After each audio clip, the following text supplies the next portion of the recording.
Καλημέρα σας. Το όνομα μου είναι Ευδοκία και σήμερα θα σας παρουσιάσω μια παραδοσιακή συνταγή της Κύπρου που είναι τα κουπέπια, όμως θα τα συνδυάσω με κολοκυθάκια γεμιστά από τη δική μας την παραγωγή. Επέλεξα αυτήν τη συνταγή γιατί είναι ένα φαγητό το οποίο τρώγαμε πολύ συχνά στα παιδικά μας χρόνια. Αποτελείται από το κύριο συστατικό το ρύζι και κιμά. Ο κιμάς μπορεί να είναι χοιρινός ή ανάμειχτος με βοδινό. Η όλη εμφάνιση του πιάτου, όταν το βάλουμε μέσα στο ταψί, είναι μία πανδεσία χρωμάτων, γιατί έχουμε τα κλιματόφυλλα που έχουν σχετικά σκούρο πράσινο χρώμα. Δίπλα έχουμε τα κολοκυθάκια, τα οποία έχουν έναν αχνοπράσινο χρώμα. Κάποιες πατάτες, και θα πούμε γιατί τις βάζουμε στη συνέχεια, που είναι άσπρο το χρώμα. Και τελειώνουμε με το ματοχυμόν που είναι κόκκινο και τριμμένη ντομάτα πάλι κόκκινο χρώμα. Άρα μέσα στο ταψί βλέπουμε μια ποικιλία χρωμάτων, γιατί το φαγητό δεν είναι μόνο η γεύση, αλλά είναι και οπτικά το τι βλέπεις. Άρα βλέποντας αρχίζει και η όρεξη μας. Έχει μια έντονη μυρωδιά αυτών των φαγητών, γιατί χρησιμοποιούμε και μπαχαρικά.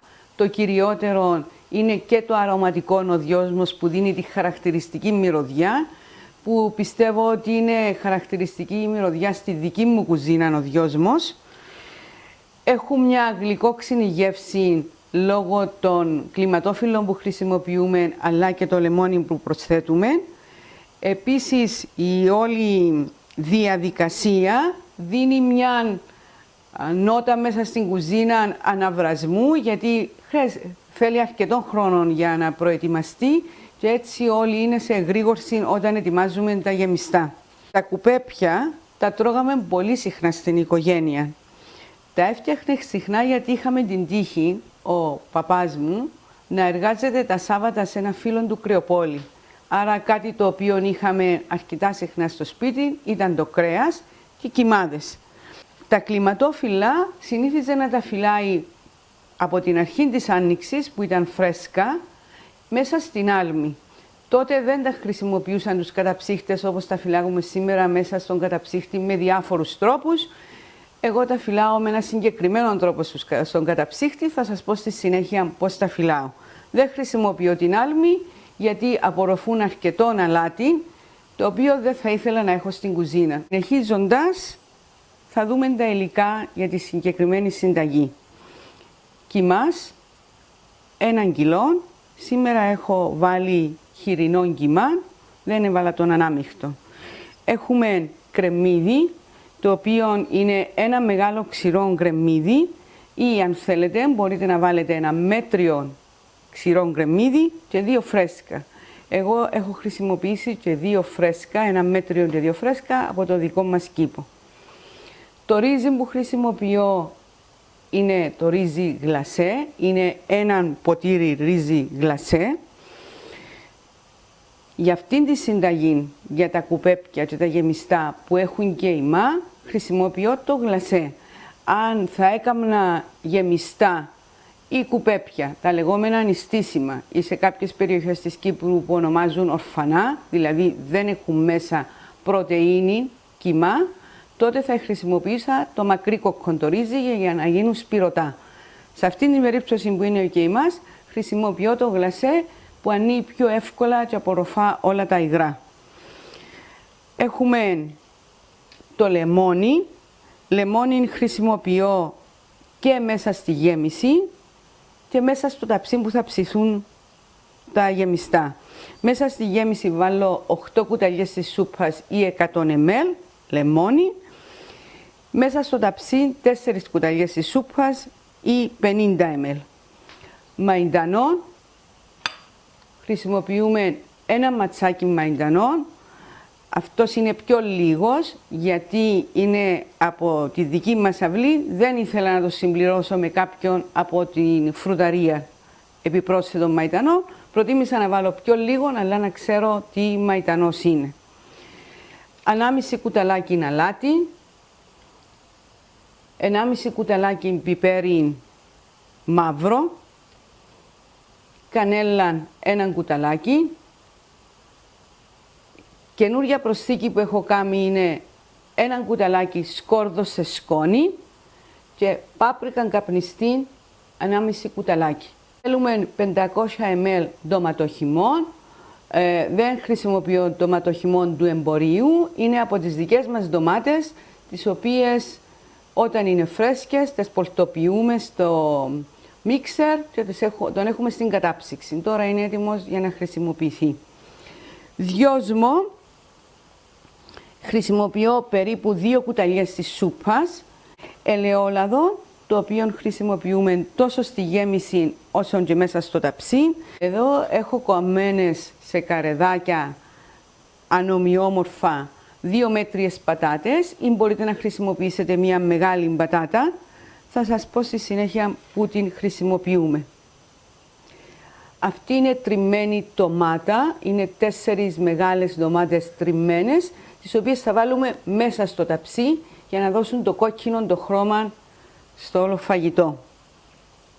Τα κολοκυθάκια, τα οποία θα γεμίσουμε, και 2 μελιτζάνες, τις οποίες δεν θα κάνουμε γεμιστές, αλλά θα τις βάλουμε κάπου αλλού μέσα στο ταψί. Κλιματόφυλλα τα έχω ζεματίσει σε ζεστό νερό. Βάζουμε το νερό να κοχλάσει, βάζουμε μέσα τα κλιματόφυλλα για περίπου 3 με 5 λεπτά. Δεν τα φυλάω μέσα σε αλουμινό χαρτό στην κατάψυξη, αλλά μέσα σε πλαστικά δοχεία, τυλιγμένα 20-20, γεμίζω ένα πλαστικό δοχείο και το βάλω στην κατάψυξη. Με αυτόν τον τρόπο, ποτέ τα κλιματόφυλλα σας δεν θα κάνουν πάγο και θα σας δυσκολέψουν όταν θα τα χρησιμοποιήσετε. Ούτε όταν θα βάλετε στην κατσαρόλα για να τα βράσετε θα σπάσουν τα κλιματόφυλλα. Θα μείνουν ακέραια, όπως όταν είναι φρέσκα. Και τώρα είναι μαλακά γιατί τα έχω ζεματίσει. Και αρχίζουμε την εκτέλεση της συνταγής. Έχει περάσει ο χρόνος που έπρεπε να ήταν η γέμιση ζύμη μέσα στο ψυγείο. Ανάμιση ώρα, το λιγότερο μια ώρα. Εμείς αφήσαμε την ανάμιση ώρα που είναι υπεραρκετή και θα αρχίσουμε να γεμίζουμε τα κολοκυθάκια μας. Με έναν κουτάλι, πλυμμένα χέρια, ανακάτεμα ακόμα μια φορά τη ζύμη μας έχουμε κάνει και γεμίζουμε τα κολοκυθάκια. Δεν τα γεμίζουμε μέχρι πάνω, γιατί όταν θα ψηθεί το ρύζι θα φουσκώσει και δεν θα το χωρεί μέσα στο κολοκυθάκι.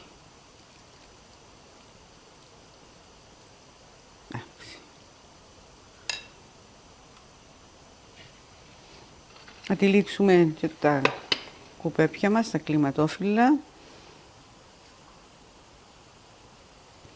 Τα παίρνουμε έναν ένα. Ανάφερα σας προηγουμένως ότι είναι η σουλτανίνα και καταλαβαίνετε από το σχήμα η σουλτανίνα, γιατί είναι τούτο το σχήμα που έχει πολλές κοπές γύρω-γύρω και 2 μεγάλες. Είναι το κλιματόφυλλο της σουλτανίνας.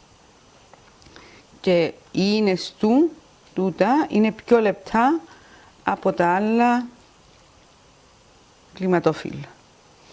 Βάζουμε μία δόση μέσα στη μέση, διπλώνουμε τις 2 άκριες, μετά για να το κλείσουμε πρέπει να πάρουμε από το πλάι δεξιά, αριστερά και θα τυλίξουμε σιγά μέχρι να φτάσουμε στο τέρμα. Και τυλίγεται ένα ωραίο κουπεπάκι. Όταν το βάλουμε μέσα στο ταψί, προσέχουμε η τελευταία άκρη που τυλίξαμε να είναι προς τα κάτω, για να εμποδίσουμε να μας ανοίξουν. Εδώ, φτιάχνοντας τα κουπέπια μας, επειδή τα φτιάχνω στο φούρνο και όχι μέσα στην κατσαρόλα, δεν θα χρειαστεί να χρησιμοποιήσω το περίφημο πιάτο, αλλά θα τα σκεπάσω με αλουμινόχαρτο. Έχουμε φτάσει στο τελευταίο στάδιο της προετοιμασίας. Έχουμε βάλει όλα μέσα στο ταψί, τα κολοκυθάκια, τα κουπέπια τα οποία τυλίξαμε. Όπως τα βλέπετε είναι 2 σειρές. Είναι περίπου 55 με 60 κουπέπια και τα κολοκυθάκια. Οι πατάτες που σας έδειξα προηγουμένως, κομμένες καρεδάκια αλλά σε ανώμαλο σχήμα, έχουν μπει ανάμεσα από τα κολοκυθάκια για να τα κρατούν στη θέση τους, να μην μας γλιστρήσουν και να πάνε στο πλάι. και εξυπηρετούν για ένα άλλο σκοπό, ακόμα καλύτερο, θα τα φάμε όταν θα σερβίρουμε, γιατί θα ψηθούν και θα γίνουν πολύ νόστιμες. Τον ίδιο σκοπό εξυπηρετούν και οι μελιτζάνες, τις οποίες έβαλα γύρω-γύρω από τα κολοκυθάκια για να τα νοστιμήσουν και κάπου εδώ. Επιπρόσθετα μέσα στο ταψί έχει μπει ντοματοχυμός, περίπου 500 ml. Έχει μπει τριμμένη ντομάτα φρέσκα, την οποία έχουμε τρίψει σήμερα πριν από λίγο, και ελάχιστο νερό και το λάδι. Σκεπάζει σχεδόν τα κουπέπια ό,τι έχουμε μέσα στο ταψί. Επιπρόσθετα θα τοποθετήσω και μερικές ντομάτες κομμένες σε φέτσες. Βλέπετε τα χρώματα που περιέγραψα προηγουμένως, το χρώμα που έχουν τα κλιματόφυλλα, το αχνοπράσινο που έχουν τα κολοκυθάκια και το κόκκινο της ντομάτας. Η ντομάτα θα μπει έτσι, μεγάλες φέτσες από πάνω. Για όσους τους αρέσει, είναι πολύ νόστιμη.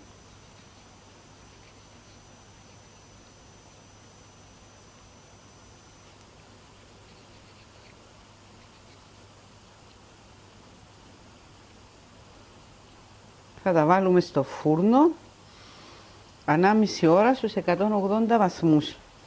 Στη μία ώρα θα ξεσκεπάσουμε το ταψί μας, γιατί θα το σκεπάσουμε με αλουμινόχαρτο, για να ελέγξουμε πιο πολλά την ποσότητα των υγρών. Δεν θα είναι ψημένα, αλλά θα δούμε την ποσότητα του υγρού.